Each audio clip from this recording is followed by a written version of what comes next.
What is Costco's secret weapon? That's what we're about to talk about in this video. And I promise you, Costco does use this thing as a weapon. They put it straight up to their suppliers' heads and they make them an offer they can't refuse. I'm no good at the Italian accents. Pasta, tomato, you're breaking my balls. I don't know. But anyway, Costco's secret weapon is none other than Kirkland's signature brands. And if you shop at Costco, of course you know what Kirkland is. It's Costco's house brand. Just like Walmart has that great value brand, Kroger has Kroger brand, Meijer has Meijer brand, Sam's Club has that members mark. It's just the store's own brand. And for Costco, Kirkland is their secret weapon. If you thought Kirkland was just a small part of Costco's business, then you would be wrong. Last year, it raked in nearly $40 billion, an 11% increase from 2017. So that $40 billion is more than JCPenney and Macy's combined. Kirkland sales also beat out Campbell's Soup, Kellogg, and Hershey put together. That's insane. That's how big Kirkland brand is. And Kirkland now accounts for a third of Costco's revenues. So it's huge. It's super important. So I was telling you that story before about that guy I talked to who's high up in the Sanders chocolate empire. And he was telling me how whatever Costco says they do. Because like I said before, Costco, for their suppliers, they're normally the biggest or second biggest customer. So if you lose Costco, you lose a huge part of your business. Now, part of that pressure that goes into making the suppliers do what Costco wants is Costco threatening to introduce a Kirkland brand of whatever product they're selling. So like the Wall Street Journal says, Costco often introduces a new Kirkland product when its buyers or executives believe a brand isn't selling at the lowest possible price. So this is from CNN. Kirkland, which Costco sells for at least 20% cheaper than national brands, helps the club keep prices low even on products it doesn't make. Kirkland acts as universal club marshal. It keeps the suppliers honest. So for example, last year Costco lowered the price of their 40-pack Kirkland half-liter water bottles to $2.99. So that made other national brands like Poland Springs do the same thing. See, I mentioned in the last video that Costco, when they price their products, they're only pricing them 15% above what they cost. And that 15% goes straight back to their cost of business, which is salaries, warehouse upkeep, and all that stuff. The actual profit that Costco makes is on its memberships. So everything else, for all their products, they're cutting as low as possible to provide the most amount of value possible to their customers. This makes it difficult for outside brands. So Costco goes to these brands and gives them a few options on how they're going to lower their prices. Either they can lower it themselves, or they can help Costco create a Kirkland brand of the same product. But if they don't do either, Costco just goes and makes the Kirkland brand on its own and then underprices that product and pulls them from the store. So these suppliers don't really have a choice because Costco is continuously undercutting them just so they could provide more value to their customers. So here's an example. Today, Costco's nut aisle is almost made entirely up of Kirkland signature products. All the nuts I buy are Kirkland. Now, the reason this section is made up of all Costco products is because the nut players didn't play along. Mr. Peanut thought he could be a hard ass. So Kraft, which Planters and Mr. Peanut is under, they lost all their nut spots. So the reason they lost their spot is because Kraft raised the price on several nut products without showing the direct justification Costco demands,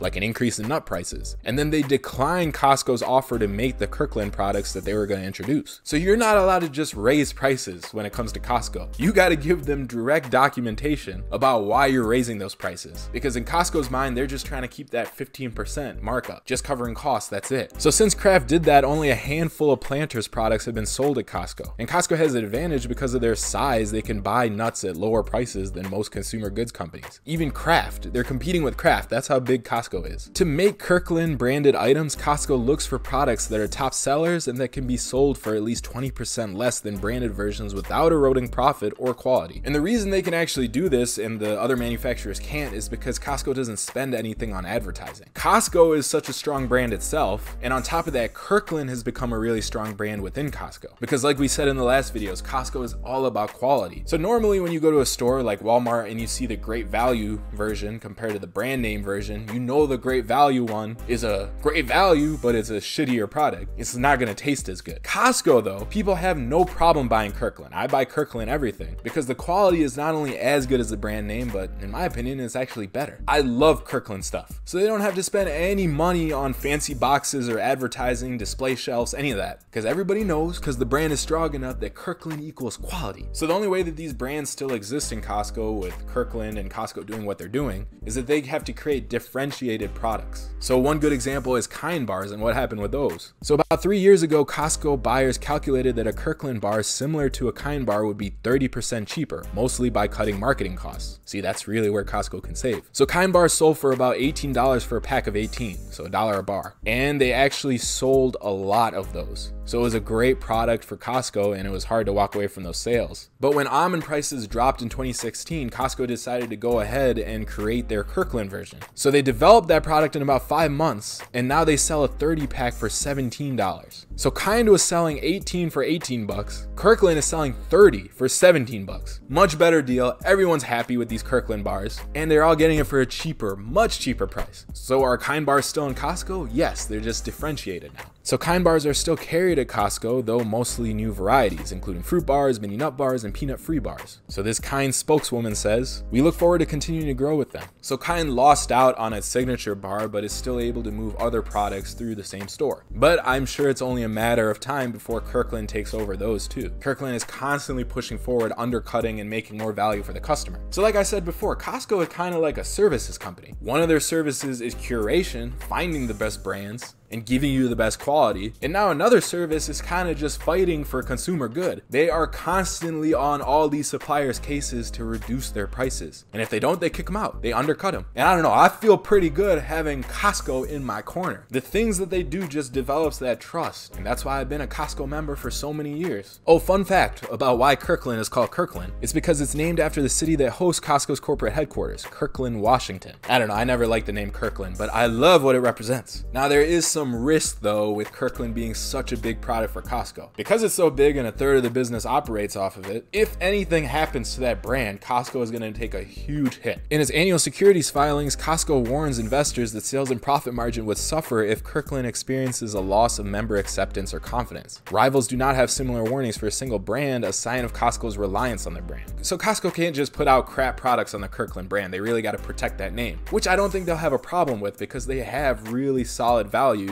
which is why we all love them. They adhere to those values and give us the best quality and prices. And as far as specific products on the Kirkland brand, they test different things. Like for example, Kirkland toothpaste did not work out. They also pulled Kirkland light beer this year after a tepid response. I've drank that Kirkland light beer before. It's horrible. But then again, light beer is horrible, so I don't really know what Kirkland did wrong there. But Kirkland liquor, solid stuff. Kirkland vodka, gin, I saw that popping up around last year. Huge half gallons, much cheaper, and solid alcohol. I mean, the vodka is no Tito's, but it's pretty good. But anyway, Kirkland's signature brand is just one more way that Costco makes sure that you're getting the best value. And that builds that trust, which continues to build that moat away from competitors. Now, Amazon has their Amazon Select products too, right? They've actually killed a lot of drop shipping businesses because they'll just see what's popular, use their algorithms and their AI data and all that, and then just recreate the same product and label it in Amazon Basic. And those things are actually pretty awesome. Like HDMI cables, when you get it for $3, where a monster cable of the same length is like what, 40 bucks? It's ridiculous. But Amazon still has that problem where they have so many different things to select. They're not doing much of the curation for you like Costco is. I still like going to Costco and they give me one option and I know it's the best option. So I think the way that Costco does it still creates a significant moat around them. Now, we are not done with this Costco series. It is going to continue. I still got some stuff to talk about. If you want to see the next video, then make sure you subscribe to this channel and hit that bell so you get an email notification of when it comes out. And we're publishing videos every day about all sorts of market and business stuff. So definitely subscribe and I will see you in the next video. Stay fallible out there. Bye.